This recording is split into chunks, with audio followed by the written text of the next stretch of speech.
What's up, Real MVPs, Ricky Widmer here, and welcome into another video, another review and reaction to Titans, HBO Max's HBO original, not an HBO original, a Max original. It's no longer a DC Universe thing, it's a Max original.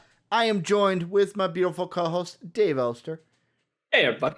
Dave, last week we were talking about, hey man, this episode, are we just off the beaten path because you and I we're not hyped up about the story. So Titans is like, oh, you want more Red Hood, huh? You want more Red Hood? Here's some Red Hood for you. Again, we did want more Red Hood. We wanted a fleshed out story. We wanted time to breathe. And this is a character piece episode. This is all about the flashback. This is by the way, this is how we got there. Yep. So I will say at the beginning, if you like what you see, hit that subscribe button. Also, let us know what you think down below in that comment section. And this is, of course, going to have spoilers for episode 5. So go ahead and pause it if you haven't watched it. We'll be here waiting, but spoilers will be abound. And Dave, usually I start by asking you, oh, what did you think, Dave? Not today. No. Not today. Because I have some pretty mixed feelings about this episode. And the the reason why I have mixed feelings is there are parts that I love from this episode. There are parts that I love from this Red Hood character.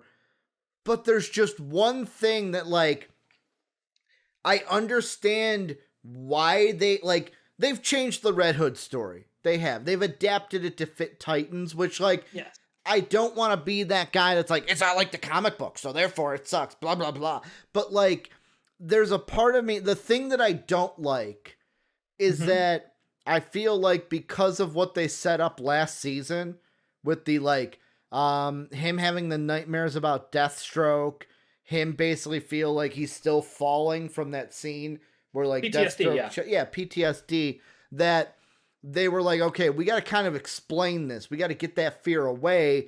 That's where the Scarecrow stuff came in, because the final scene we saw with Red Hood where he's chasing Hawkins, that was fucking Red Hood. I'm like, oh my God. Even him, the voice that they used for him was straight up Red Hood from Under the Red Hood. I'm like, this is amazing. Even when he's talking to Molly at the end, when he's the whole thing of hey, you should get a better lock, and basically don't worry, I'm not going to hurt you kind of a thing. I love that. I love it. But the thing I don't like about them using the Scarecrow to bring him back, and then I feel like the original Red Hood, all the motivation came from Red Hood. It was him being Batman betrayed him. Batman let the Joker kill him. Why would you? This guy beat me to death, and you didn't go after him. You didn't want to seek revenge on him. Whereas now it's kind of oh, the Scarecrow made Red Hood what he is. That's what I'm kind of it cheapens Red Hood in my mind. I don't know. I understand and respect that opinion, Ricky. I think that's pretty well said. The only thing I could do is say, in this, they tried to flesh out, the essence of how he got to the mental state that he was. And, I think that the buildup of Jason Todd as a character was well done. So I do agree that it does feel like he's being puppeted a lot by Scarecrow right now. I'm hoping that he will continue to evolve into the Red Hood that we know from Under the Red Hood. And I get that the motivation won't be 1-to-1 because he can't be mad. Yeah. Well, he could be mad at Dick still, at Bruce.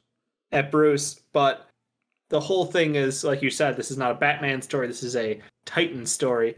So they had to change it. So maybe that's part of what it is and why they didn't go as far into that line. But I really don't have an answer, Rick. You're right. I don't like it, but I just think that they had to make some sacrifices in order to fit the storyline that they were telling and the story they're telling. It's just, yeah.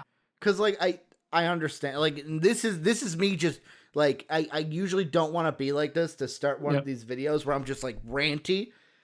Because this is me just 0 to 100 right away, Dave. Yeah, I did not expect that out the gate. I did not see that coming. It's just because like like I said, I don't want to be that guy that's like, oh, it's not exactly like this, therefore it's trash. I understand that like I don't want to say put themselves in a box they had to get out of, but like they have elements that are true to Red Hood. The very ending was Red Hood.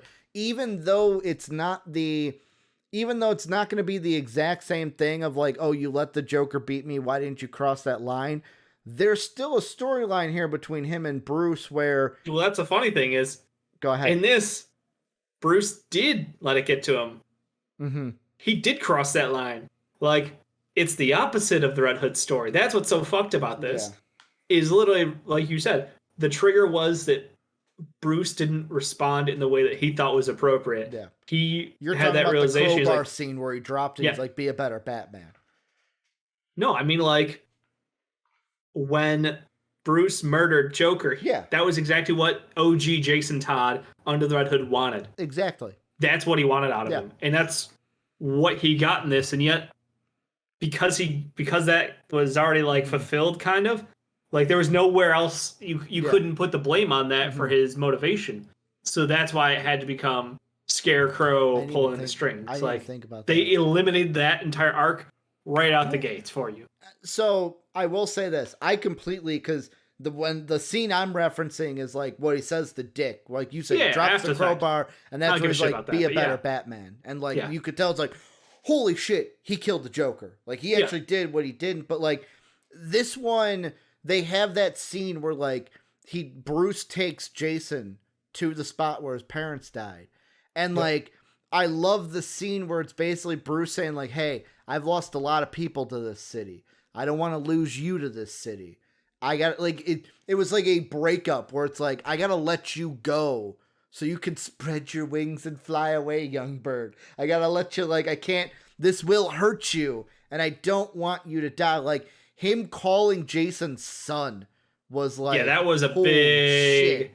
And even Jason, when Jason heard the word son, he's like, "Did you mean to say that?" Kind of like a moment, like you saw the look in his eyes, like, "Wait a minute, did he just say what I think he said? Do I mean more to you than Dick?" Because there's jealousy there. Oh, Jason showed it where it's like you give Dick everything, and then he takes it, and then you give him more. Why won't you give that to me? And it's because like, Bruce is trying to be a better father. That's the crazy thing. The evolution of Bruce Wayne as a character in this is how he learns to go from the young, aggressive Bruce Wayne who basically trained Dick to be, another weapon alongside him in the fight against crime in Gotham. Yeah. And where he realizes the damage it's done to Dick, the damage it's done to Barbara, the damage it's done to everyone around him. And now that he sees that with Jason and he's trying to hit the brakes so he doesn't like ruin this kid's life. And that's what pushed him over the edge. Like, I thought that was really good storytelling. I thought we're watching Bruce become, I mean, he's still a psychopath, but less of a psychopath and more of a better father. Still a psychopath. Like, we're watching him be a better father, and yet it goes the wrong way instead. It completely throws off everything in Jason's life, and I think you're right. I mean, the whole thing is we learned backstory from Dr. Leslie Tompkins, which was awesome to see the character reprise in this. Like, I get it. She's not the old nurse who was there when Bruce's parents died, but it's a nice character, nod to. This one, they're much closer in age, so cool. Did they bang? We don't know, maybe. As clearly, assumingly so. The question was asked by Jason. The topic was shifted very quickly by Bruce. But the whole thing was just how to unlock how to exposition without making it feel like you're just talking at me. Yeah. It was like we're slowly unlocking what's going through Jason's head. And you hear, the backstory of father killed by Two-Face. Mother was a drug addict who died from it, basically. And it was just like when, the word association and father, Bruce. Yeah. And it was just like, shit. Mother gone, father Bruce. And that relationship. Dave, then like you said. You missed the best one, though. Word association, mother. Fucker. Jason. Oh, sorry. It's a habit. Yes. There was some levity in that scene. I did. Yeah. But like, you're literally watching him like go from like, I refuse to do this therapy to, okay, if this gets me back to Robin, to now we're starting to actually uncover like some deep shit about him, and that's what made it so real for me, was the betrayal. Like the fact that, you know, he felt so betrayed the entire time because feels like Bruce won't want him if he's not good enough, and basically he's gonna kick him out and replace him, and like he's got abandonment issues everywhere. You know, his first relationship was with a girl who literally was a fucking daughter of Slade Wilson, who was there to set them up for this giant revenge plot, who he literally was like, will you marry me? And she's like, yeah. So like this got a little, I did not expect things to go this way. Got a little hot in the weeds, Dave. Like, this kid has massive abandonment issues. Yeah. He's dealing with PTSD from a near-death experience. And just the whole thing that built up there. And then obviously the always trying to compensate, trying to be as good as Dick. Like, this is a fucking powder keg of a kid. And that's what I love, that this episode built that up. Because you're saying, you know, this isn't the Red Hood that we, you know, where he hit that line in the sand because he's mad at Bruce for not doing the right thing, for not acting like he cares, like he give a fuck about my life. This is Jason Todd, the fucking powder keg. Everything in his life has built him up to this point, basically. And then the feeling of betrayal when Bruce tries to be a better father to him. And whether Bruce had that office bugged or not, we don't know. He's Batman. I assume so. I mean, when he goes and he says the thing and he goes, Leslie, you talked to her. And he goes, I did not. This is me acting alone. He totally had that room bugged, Dave. Yeah. He's I mean, it's Bruce fucking Wayne. Batman. Yeah. Come on, people. Get with the fucking program. Like, and that's the thing where, like, everything you're saying, like, you're saying things that, like, you're going on such a deep level that I did not, like, and that's the thing where I'm conflicted because I don't hate all of that. The one thing that, like, the only thing that rubbed me the wrong way was the scene where Scarecrow puts on, like, Indigada de Vida and he's dancing around. Like, he's dancing around. I'm like, is he the Penguin now? Because he looks like the Penguin now. Like, the way he's waddling and stuff. And then it's like, the thing that kind of made me go, ugh, is when Jason puts on the Red Hood thing and he goes, you will be the symbol, the thing in the mirror for them to look back on. It's like, but he's not, like, I get it. They could totally be where, like, he turns on Scarecrow and he becomes, like, his own motivations come out. But, like, I saw that and I was like, the thing that is so awesome about Red Hood is everything that he believes in is his own motivations. It's within him and how he wants to be.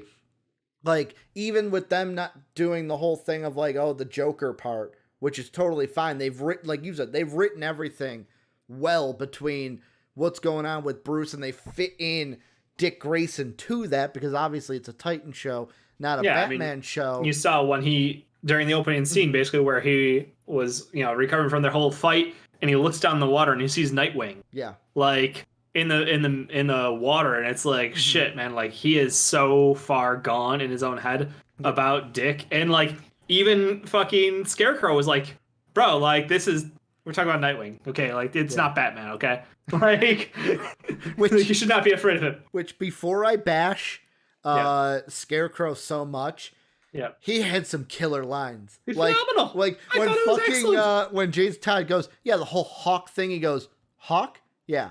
Hawk. Well, I'm sorry, you're all birds. It gets confusing. Or when he goes he's like, I figured it out. It's like, oh, get yourself an RV. You can have yourself a hit TV show. Yeah. I think he did a fantastic job. Awesome. I think that the actor for Scarecrow is awesome. I think Jason Todd has been awesome. As far as the dance scene, I felt like it was like a cheap rip at the Joker dance scene. Okay. From the movie, most recent movie for Joker, not like fucking whatever that shit. Dark Knight, or are you talking about the Joaquin Phoenix? No, Joaquin Phoenix one, where he's dancing around in his boxer or his briefs, I should say.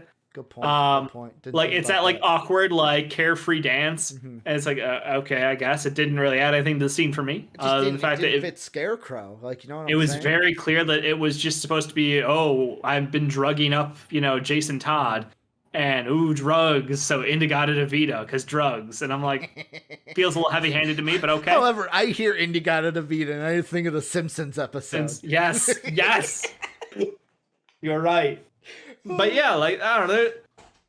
There's so much about this where they're building up that way, and again, it's the question of like, okay, so Jason Todd's he's looking for a mentor still. He's not. He hasn't moved on past Bruce or Batman as his mentor, so he's clearly reliant on Scarecrow when he's like, I need a fucking plan, man. He's like freaking out because he doesn't know what to do next. So you're right, like this is not the independent Red Hood who is calling his shots, who's decisive, who is a fucking machine in Gotham, eliminating problems. You know, this is a uber dependent relationship, and part of it you can chalk up to the drug. Obviously, like after the Lazarus scene, like he's like, oh, I cooked you up something special here. Like it's not just a fear like suppressant, it's like an emotional suppressant across the board. Like this man was dead inside. Yeah. But also, and I'm gonna cut you off impressionable real quick because the thing, and yet again, they can still go this way. Yeah. The thing I really hope they do is that basically the drug that he basically concocted to take away the fear, that's what unlocks him to become the Red Hood that we know. Because like that's, like I said, that's my only problem with it, is that like you make a good point of like maybe it's he's impressionable to the point of like, well, I've been under Batman calls the shots, I'm not ready to be on my own. I would love it if like the drug then gets it to where like all those insecurities go away, and eventually it's like Scarecrow tries to do something, he goes, no, fuck you, we're doing it my way, we're doing it this like I'm calling this shot. And then like basically he ODs him up enough so it's just all the time he's that way. Yeah. And he just gains that confidence full time. It would be an interesting way to go about it. I think that would get us the Red Hood we're happier with, rather than, you know, the second tier, you know, evil. Yeah. He's not quite as he's the Diet Coke of evil, you know? Cuz like obviously there has to be, it's weird because this was all flashback. There has to be another showdown between him and Nightwing before the season ends, right?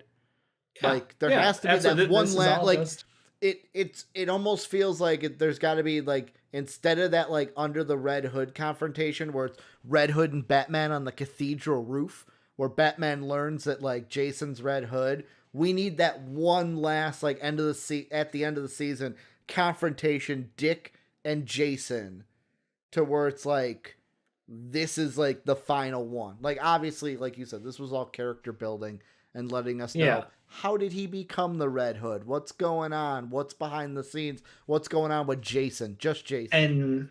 And that's the cool thing is like, again, we talked about this last week or the week before, whatever, this season, about, you know, fear being the driver for Batman, for Nightwing, and for Jason. Last week. And that last week. And it hit me. I was like, he's just not like them.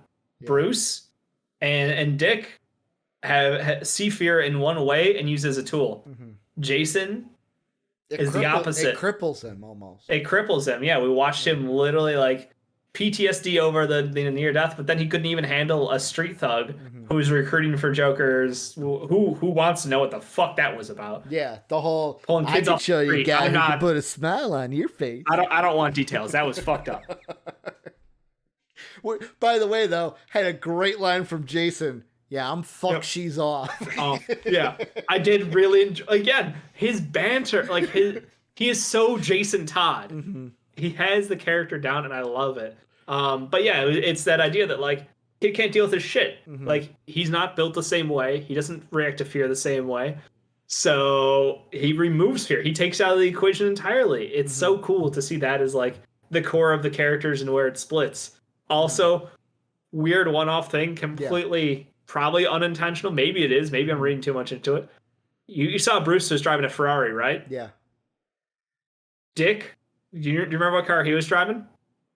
No, it wasn't a Maserati. It wasn't a Maserati. It was a Maserati, which I don't know if you know this, but Maserati gets their motors from Ferrari. The thing that drives the Maserati is the same as Ferrari. It's just got a different shell on the outside. It's slightly worse. Oh and my God. So Dick is the same thing drives Dick, but it's oh my God, Dick. Yes. And I don't know if that was intentional. I hope it's gotta be intentional. I haven't seen anybody else throw it out there. I'm just saying, I connected those dots right away. And like the first episode, they're talking about the Maserati, and I was like, okay, weird thing that we're calling that out. Yeah. But then I see the fucking Ferrari get the spotlight, and I'm like, I know that. Wait. Same engine, same drive, like. Oh, Holy that's so shit. cool. Like, I hope we're the only people that have said this, like, on a podcast. I hope so. So Dave can again, take credit for being, like, a mastermind here. That'd be Like, fucking awesome. I didn't even think about that. Yeah. Like, when you even said, what did you have? I'm like, wasn't it a Mazda? Like, I'm not a car guy, so even me, like, Yep. I think it was a Maserati. Like, I don't. Yep. Oh, I didn't even fuck. Because even when, like, Dick got picked up, at first I thought, I'm like, oh, it's Batsy. But then I'm like, no, could it be Scarecrow picking him up? And I'm like, nope, it's Bruce. It's Bruce. Yep. Okay, it's Bruce. The one thing, and this is very small, that I agree with you. So remember the first one we did of these, you kind of had a complaint about the whole Joker scene. Yes. I felt Yes, like I did. After watching it again, because obviously they showed it in this one. Yes, it did. This one should have been the one that went uncomfortably long. Like, we've already seen it. This one should have just been like, and he's just hitting them and hitting them and hitting. Because I know they showed, like, the fucking, like, how fucked up his face was.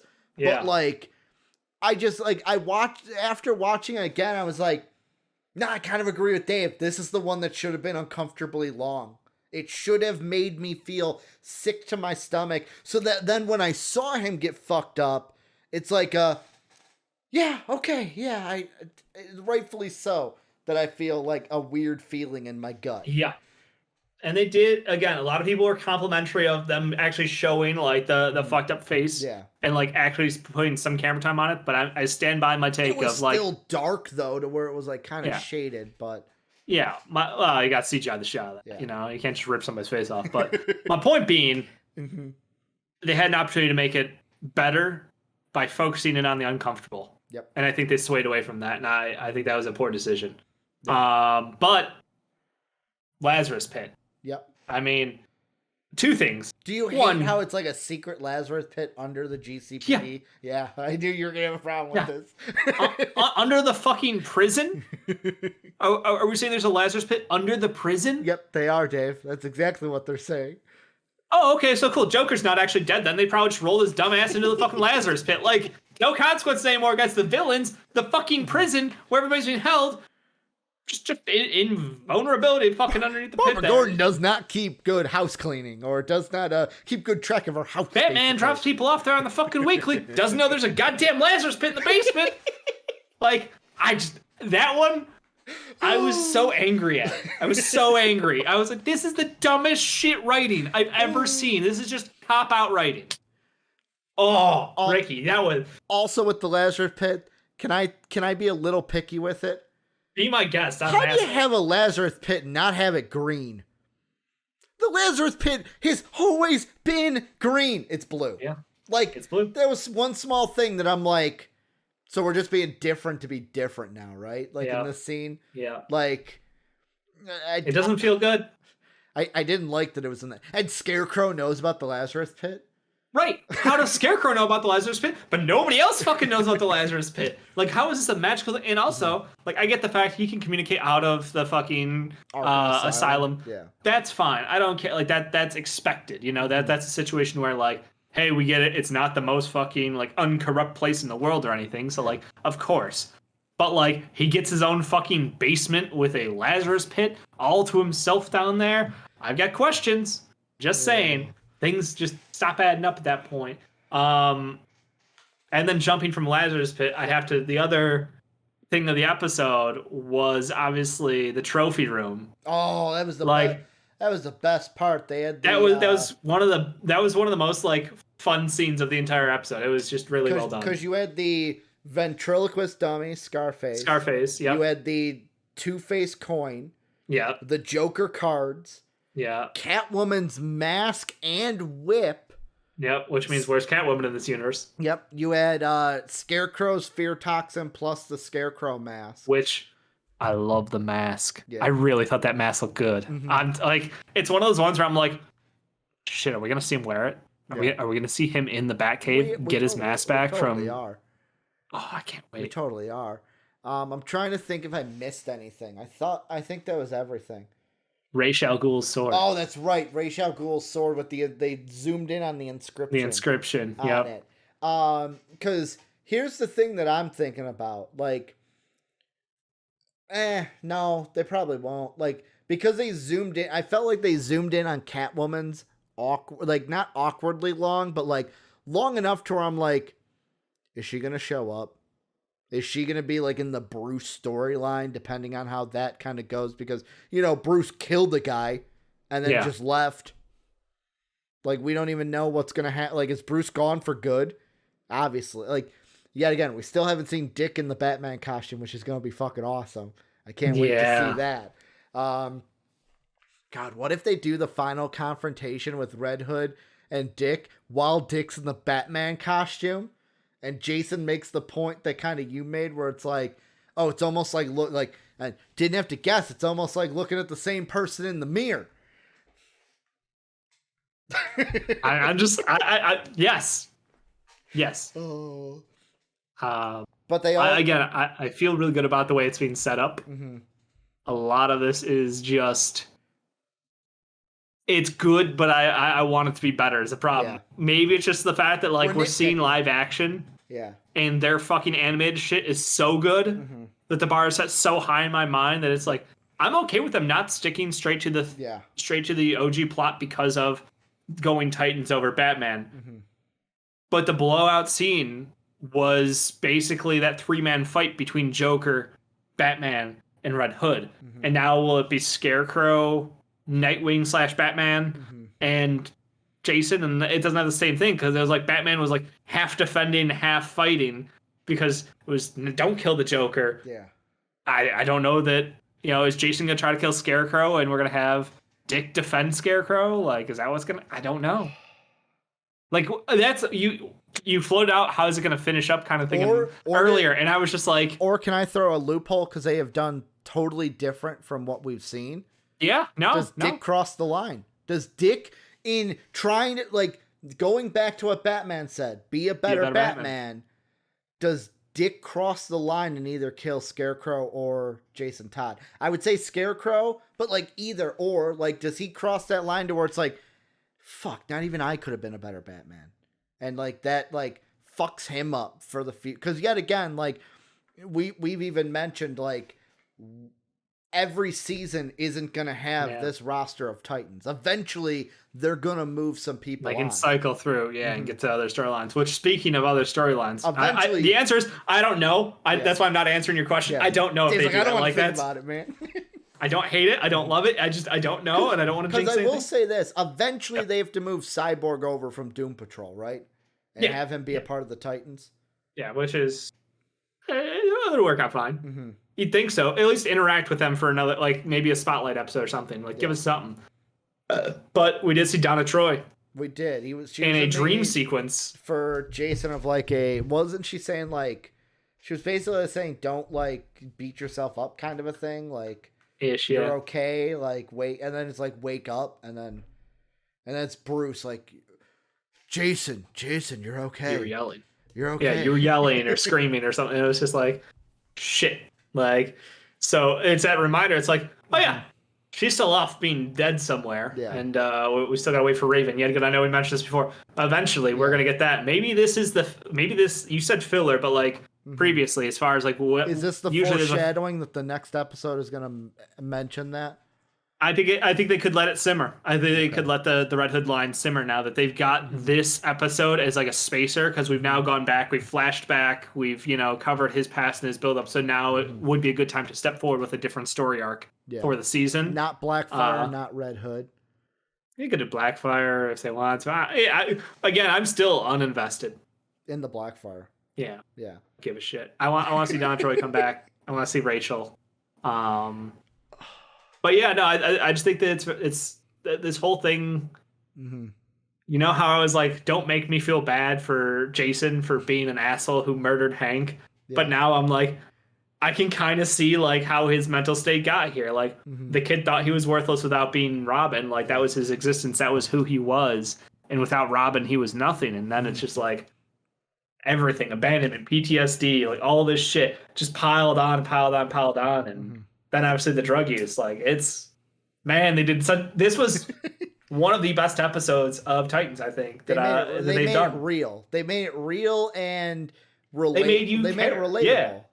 Like that's Yeah. the whole thing. Like every single thing you've talked about is Yep. a very relatable feeling. Like some people turn to drugs to try to All their problems. to like just quell their emotions or like quiet their brain or their fear or Yep. whatever. You've got some people that are in the sense of like they do feel like that with their parents of like I need to be this or else so and so is not going to love me. Like they Yep. are not going to value me at all. Yeah. It's like you said, the thing of like Bruce being like, no, I value, like I'm trying to tell you I care about you, but I can only care about like the thing is like I can only not only care about you, but like I'm trying to do the right thing for you. I'm trying to do it Yes. so you don't end up dead. The first time Bruce seemingly puts Mm-hmm. the kid in front Yeah. of his priorities, literally Mhm. his child's safety, his son's safety in front of his own priorities, and yet it's seen as a slight. It's But- seen as you're not good enough for me. But yet again, Bruce being Bruce has that entire scene. I have to go to London. I saw that and I was like, no, you don't. No, you don't, Bruce. Like, yet again, it's like, it's the downfall of Bruce. I'm not even Batman at this point. Just Bruce of like, no, you don't. You don't have to. That's the choice you make. And then, like, that's the whole thing that, like, relates it to Under the Red Hood of, like, the choice that Batman makes puts Jason Todd in the situation that he gets into that kills him. And now is even the Dr. Leslie Tompkins mentioned that, like, Bruce has his own issues kind of a thing. Like, don't put your self-worth on this psychopath. Like, I forget what she actually called him, but, like, she did, like, throw a slight at him as, like, look, don't put your self-worth on that guy. Like, just know, like, that moment where she was just like, just know you're valuable as you kind of thing. I was like, shit, the fact in front of you that you would there's a like, fly in front of me right now. I'm sorry. It's like this little gnat thing. Okay. And it's driving me I fucking nuts. love how we just see Dave do that. I was like, oh, his camera got off focus. Was he trying to swat it back into focus? No, just a gnat in my room because gnat. 'Cause it's hot as But yeah, balls. no, like the fact that she had to say that to him and like spell it out. Not only is Batman fucking not an emotionally stable, or I'm sorry, Bruce, Yeah. not an emotionally stable or logical fucking person, Yeah. but also you need to know that you're worth something on your own. You don't have to be, Robin to mean anything. Like, it was such a good episode, Ricky. It was such a good episode. I know you don't love the direction they're taking with the Red Hood, but I think there's hope at the end of this fun tunnel. It's just that one thing. It's just the one thing with the motivation. That's the only part that I don't like. Everything else, like I said, there's good things in this episode. Like, I agree with you. Probably the best episode of this season. Like, at least this season. It was the best storytelling. It's most relatable. Like, you nailed that. Yeah. I mean, yeah, it wasn't action packed, but like the moments of action. You brought it up to me earlier, like the final fight scene, which they needed to put a fucking warning on that shit for seizures. But like, give them the line, Ricky. What? Which? The Red Hood when he went to chase down, when he like throws him the gun and he's like, "Show me what you're made of, cowboy." And it's like the shoot me if you can, and it's like you missed me, and then it's like, just let everyone know who I am.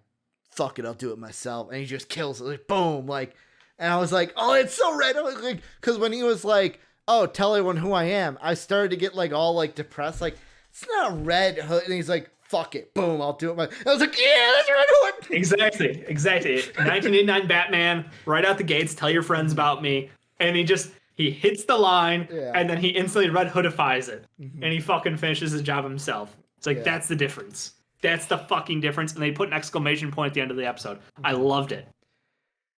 I just like, I can't wait. This is probably, I am more invested. Like, I don't want to say more invested. I'm more hyped for this season of Titans than I was last season. Same. By far. Same.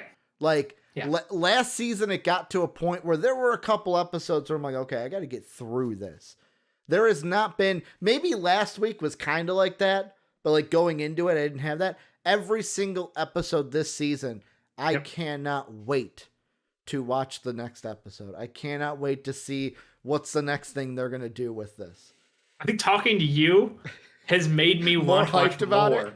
Yes, we're just rolling the hype love train. these, by the way. I hope you guys. So I know for a fact Spider loves them because I get MVP quotes like the just put Vin Diesel on Starfire's face because family.